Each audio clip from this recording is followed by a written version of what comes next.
सीताराम, राधे श्याम। प्रिय भाई बहनों, हार्दिक अभिनंदन है आपका सच्ची कहानियों की श्रृंखला में।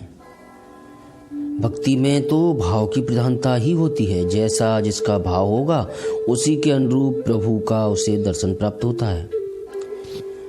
आज की सच्ची कहानी है श्री भक्त कोकिल जी की।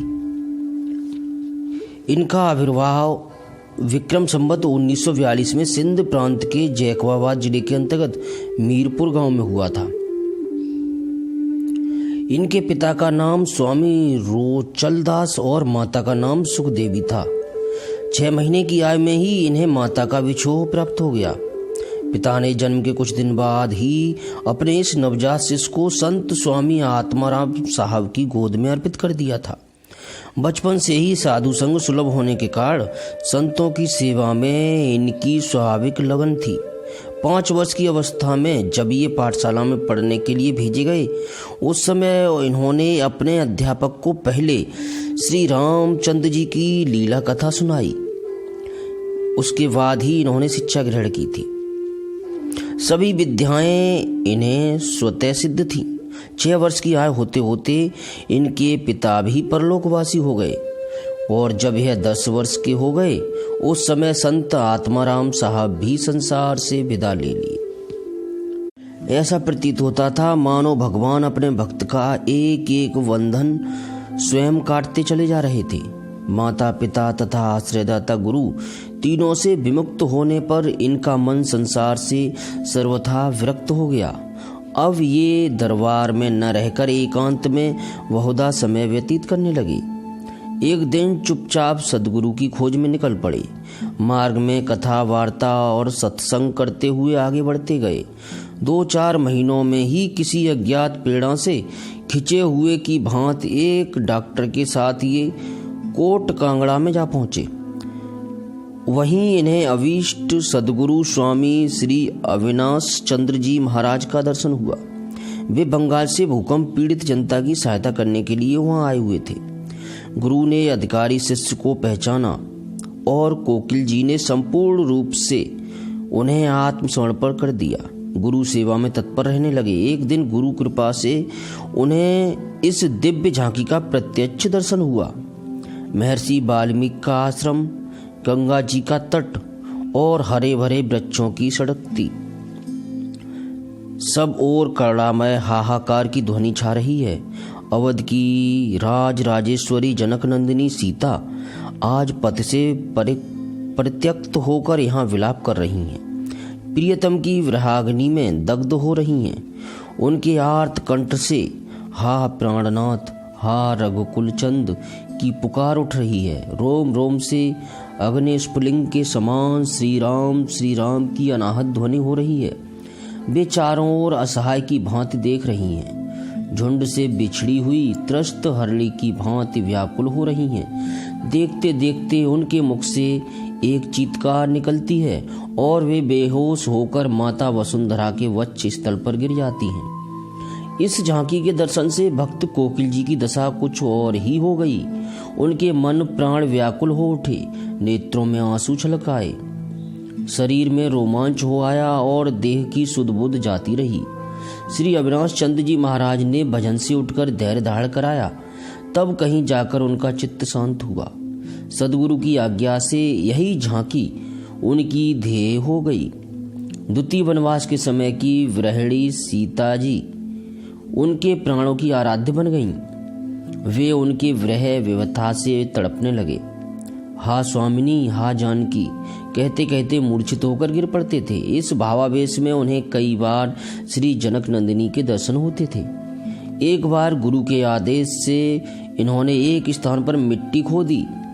उसमें से एक दिव्य सोने की डिबिया निकली। उसके भीतर भोजपत्र पर अंकित श्री स्वामिनी जी की बड़ी सुंदर मूर्ति थी। वे छोटी सी कुटिया में उसी श्री विग्रह को पालने पर पधराकर धीरे धीरे झुलाने लगे। वही उनका सेव्य विग्रह था। कोट कांगड़ा से मीरपुर लौटने पर उन्हें वहाँ की महंती मिल रही थी, पर उन्होंने दरबार की सेवा स्वीकार करने पर भी गद्दी पर महंत बनकर बैठना स्वीकार नहीं किया।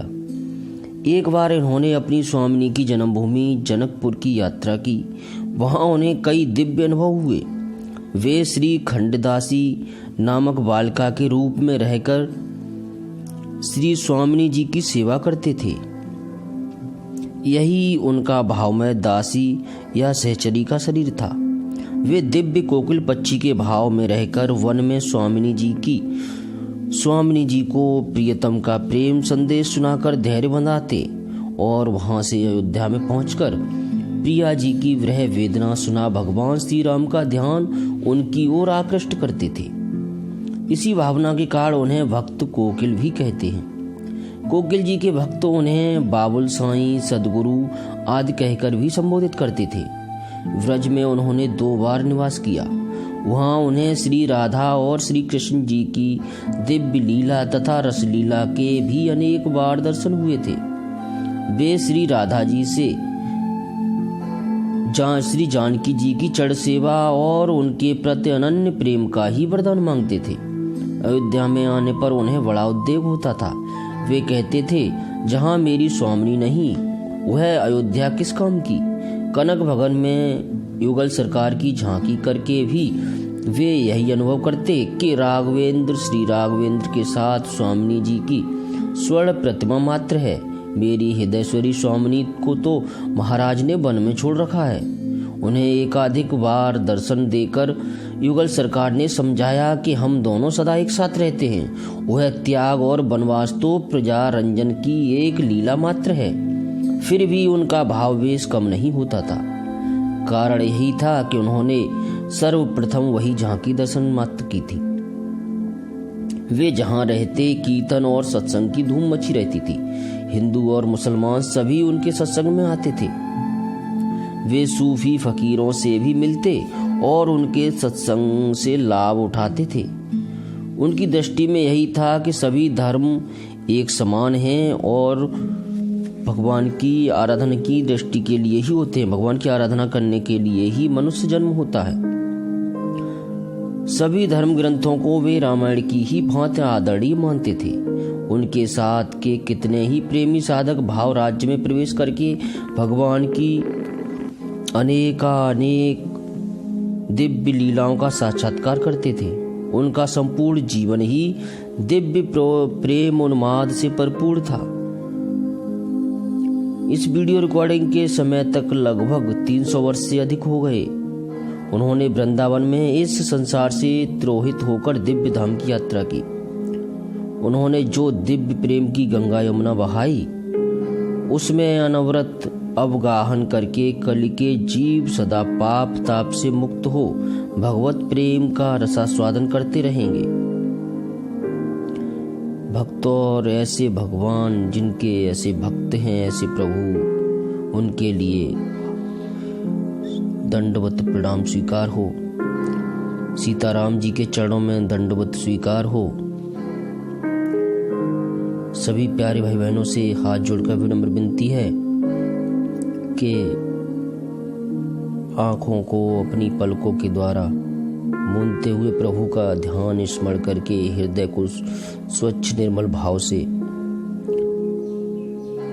याद करते हुए प्रभु को उस चतुर्भुज स्वरूप का स्मरण करो, जिससे हमारा हृदय भी शुद्ध हो जाए। हरे राम राम राम हरे हरे, हरे कृष्ण कृष्ण कृष्ण हरे हरे, हरे कृष्ण कृष्ण कृष्ण हरे हरे, हरे राम राम राम हरे हरे, हरे राम राम राम हरे हरे, हरे कृष्ण कृष्ण कृष्ण हरे हरे। मिलते हैं अगली किसी सच्ची कहानी के साथ जो प्रभु चरणों के प्रति अनुराग को और पुष्ट करेगी। तब तक के लिए आज्ञा दीजिए और किसी प्रकार की त्रुटि के लिए प्रभु से एवं अपने सभी दर्शकों से क्षमा चाहता हूँ।